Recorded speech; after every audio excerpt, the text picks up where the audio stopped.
He looked a sad young man, and we wanted to be kind to him. When he moved into the house next to ours, my wife, Janet, said, "I think he's sad because he lives alone. I feel sorry for him." We live in a semi-detached house outside a village. The house next to ours was empty for a long time, and then the young man came. He arrived in a van with a few pieces of furniture. Then we didn't see him very much. Sometimes he went for a walk in the country. And every day he walked to the village to do some shopping. He always walked. He didn't have a car. "Perhaps he's too poor to buy a car," said Janet. "Let's take him into the village tomorrow." So next day, when he came out of the house to go shopping, I offered him a lift. "No, thank you," he replied. "I prefer to walk." We looked surprised. "But it's over a mile to the village," I said. He smiled. "I like walking." And he walked on. "He's just shy, poor boy," Janet said. So we tried again. Next time he came out, we were waiting in the car. We said that we were going to the village and offered him a lift. He looked away quickly. Was he angry or shy? "Thank you very much, but I prefer to walk," he said, and he walked on. Janet was surprised, but she continued to think about how to help the young man. "He's very thin," she said one evening. "I'm sure he doesn't eat good food. We must invite him to dinner." Janet and I like good food. We eat a lot of butter and puddings and cream and sweet things like cakes. We know this rich food is fattening, but we like it. So we're a bit overweight. The young man opened the door. Janet was right. He was thin. He looked at me in silence a moment and smiled. "Thank you. You're very kind, but I can only eat certain food. I have a special diet." "What sort of diet?" "Oh, fruit, vegetables, bread." "Are you a vegetarian?" "Yes, I am." "My wife is a very good cook," I said. "She can cook a delicious vegetarian dinner. Please come." He looked away and said nothing. "You must come," I insisted. "My wife will be very disappointed." He thought a moment. "Okay, I'll come," he said. He didn't look very happy about it. But Janet was very happy. She cooked a wonderful vegetarian meal, but she put butter in the vegetables, and she also made a big fruit pudding with lots of sugar and cream. "He must eat some real food," she said. That evening, we learnt the young man's name, Richard. He didn't talk much, but we also learnt that he was 28. He couldn't find a job, and he didn't have much money. His parents were dead, and he didn't have any brothers or sisters. We felt sorry for him. He didn't eat much that evening. He said he wasn't hungry. Janet was a little offended. "I cooked all that horrible vegetarian food for him, and he left it on his plate. And he didn't drink any wine either." Yes, Janet was a bit angry. But she quickly forgot about it. Then she began to think about Richard again. "Poor boy, he's all alone in that house," she said. "He hasn't got any friends and he hasn't got a girlfriend. It's terrible. What does he do all evening?" She looked at me sadly. "He watches telly, like us." Suddenly, she had an idea. "We must invite him to come and watch telly with us. That will cheer him up." I think he likes to be alone, Janet, I said. He's a quiet person.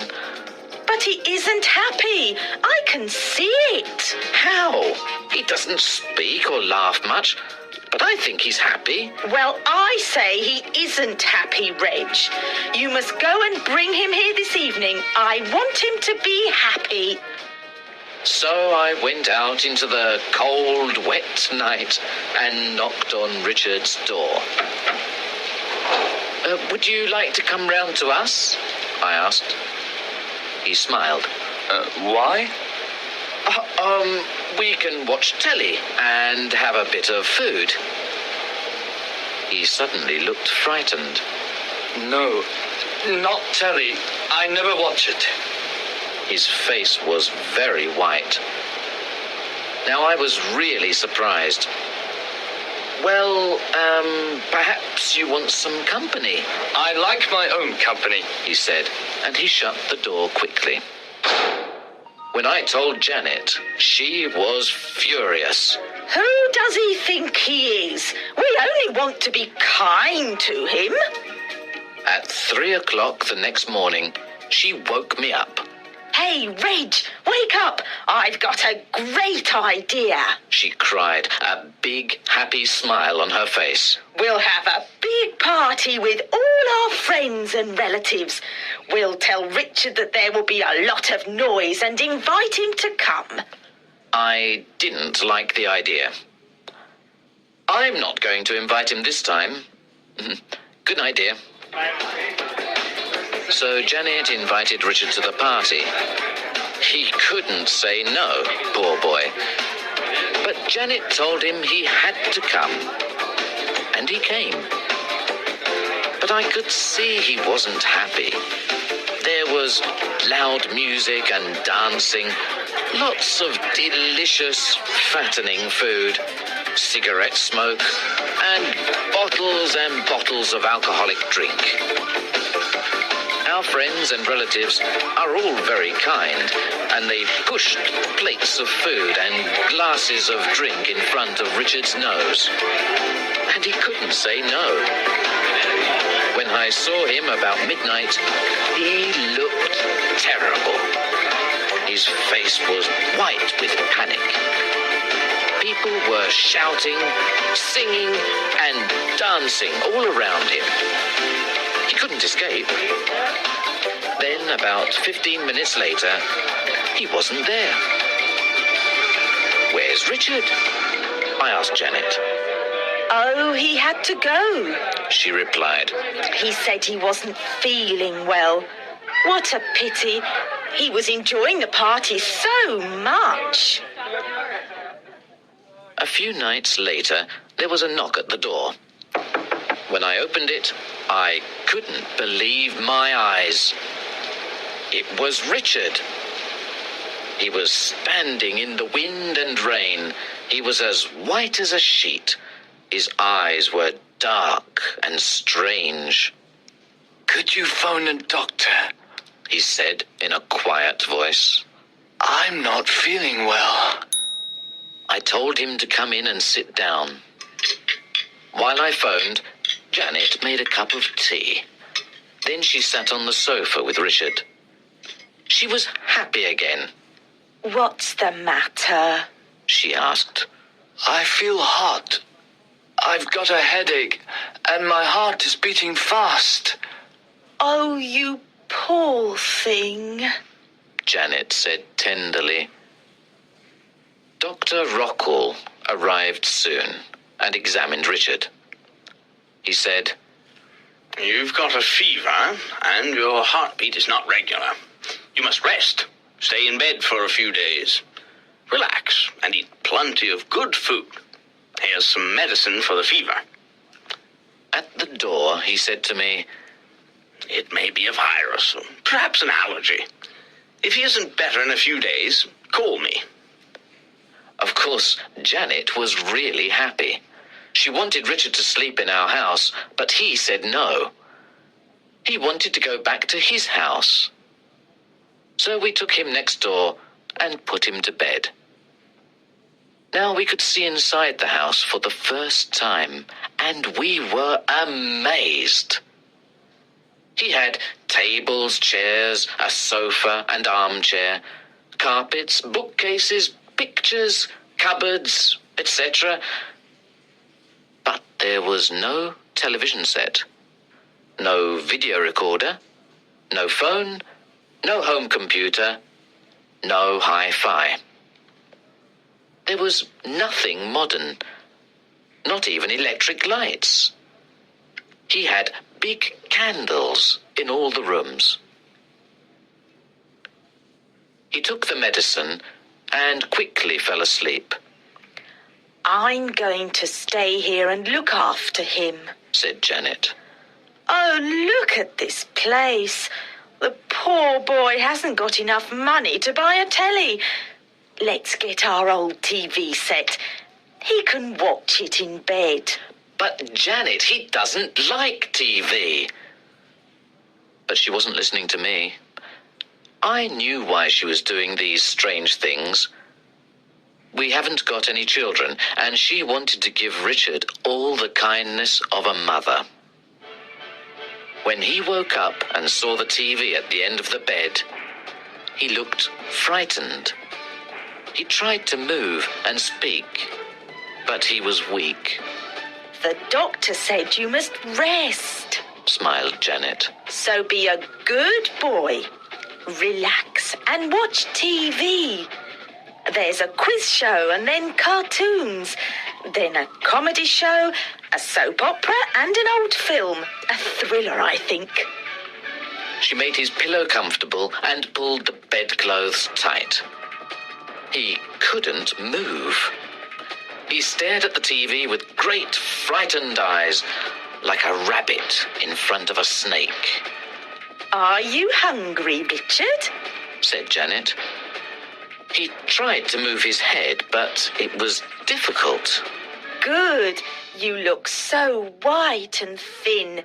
You need some real food. Richard tried to shake his head.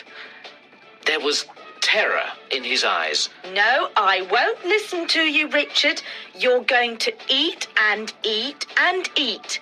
Then you'll get big and strong. Janet cooked some cream of chicken soup and eggs and toast with lots of butter. Come on, don't be naughty, Richard.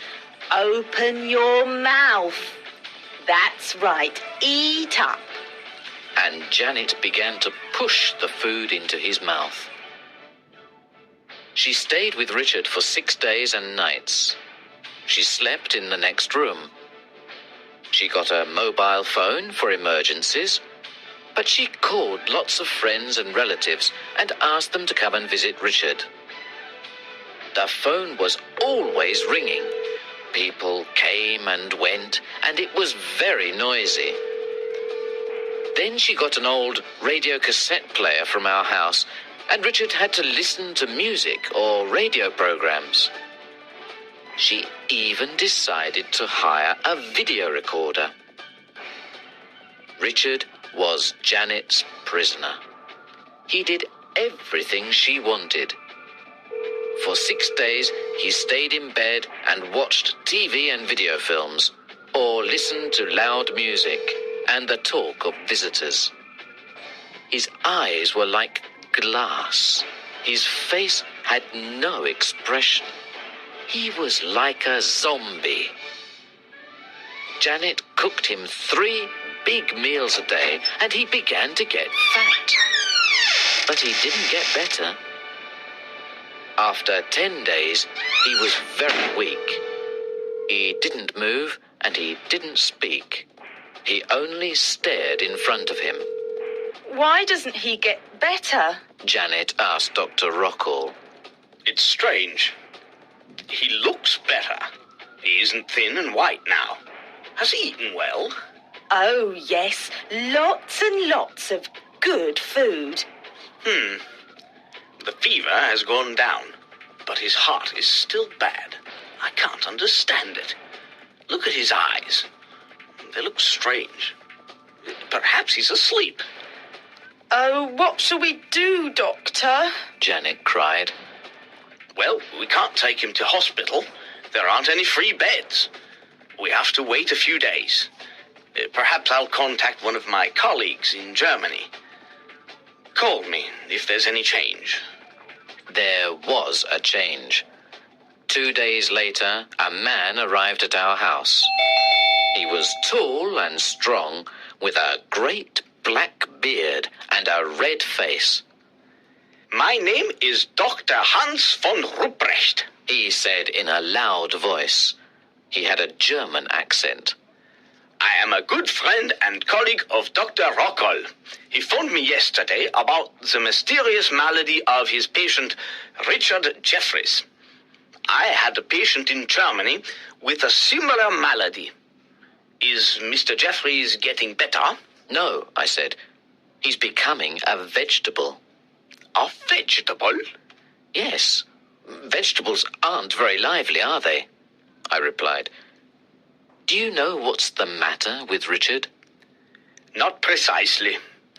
But if my analysis is correct, it may be a new illness that has appeared only in the 20th century.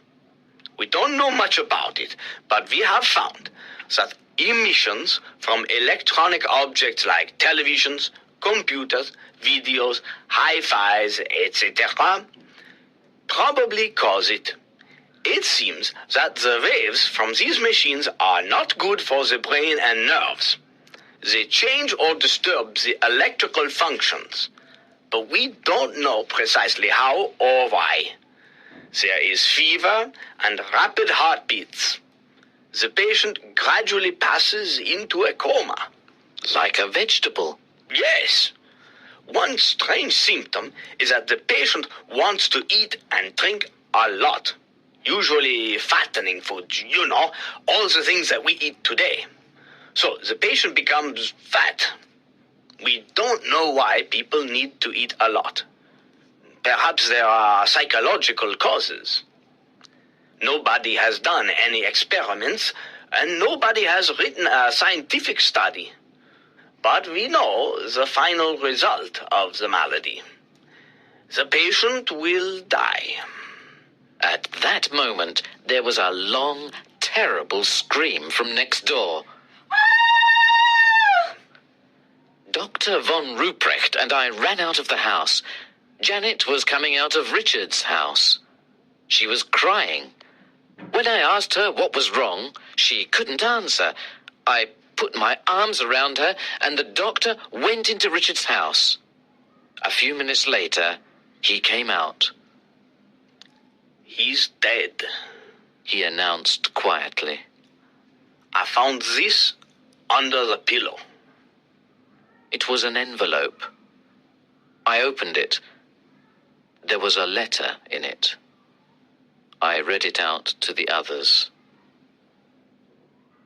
I'm going to die soon, and I know that it's the 20th century that is killing me. 10 years ago, when I was 18, I was a very different person. I had a teenager's lifestyle. I went to discos with my friends every evening. I listened to loud music. I watched a lot of TV and videos. I liked computer games. I was always talking on the phone. Then something happened.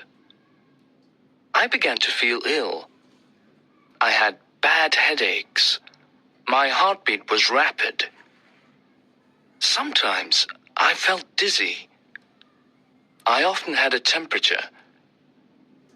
I couldn't do my schoolwork. I didn't know why I was ill. I went to a doctor, but he didn't know either. He said perhaps it was my lifestyle. I thought a lot about this. It was true that I never walked. I went everywhere by car. It was true that I drank a lot of alcohol and ate bad food. It was true that I watched a lot of stupid TV programs, game shows, talk shows, and hundreds of bad films. It was true that my ears weren't good because the music in the discos was very loud. It was true that I sat for hours in front of my computer, and it was true that I had started doing all these things when I was very young, about 14. I took a lot of pills and medicine, but I didn't get better. I became fat and very lazy. I never went out, except in the car. At weekends, I sat in front of the TV all day, or listened to music, and I ate and drank and ate. I lived like a zombie. I never used my brain. It was full of the rubbish from TV programs, silly songs, and terrible films. I became very weak and very ill, with a temperature and heart problems. Then suddenly I understood. One day, I had a little accident in the car and hit my head. It wasn't serious, but my mind became clear and I saw everything. I saw that the 20th century was slowly killing me. So, I changed my lifestyle. I stopped living like a zombie. It was very difficult. My lifestyle was a habit, a very dangerous habit like taking drugs. Life at the end of the 20th century was killing my mind and my body. So I began to walk everywhere. I didn't watch TV or listen to stupid music. I sold my computer and my video recorder. I didn't go to discos. I stopped eating bad food and drinking too much alcohol. And I lost all my friends, too. But the 20th century was everywhere. It was too strong, and I had to escape from it. So I came here to the country. But I couldn't escape. The 20th century is too strong. I can't fight it. I know I'm going to die soon. Goodbye. Richard Jeffries. When I finished, Dr. von Ruprecht said sadly, So, now we know that this is an illness of the mind, caused by living in the 20th century. Can I take this letter with me, please? I want to write a report about Richard's case and publish it. Then, all the world will know. But before the doctor could finish, poor Janet fell to the ground with a strange cry. Ooh. Von Ruprecht examined her, then looked at me. She has got a temperature. Her heartbeat is very fast. He shook his head sadly.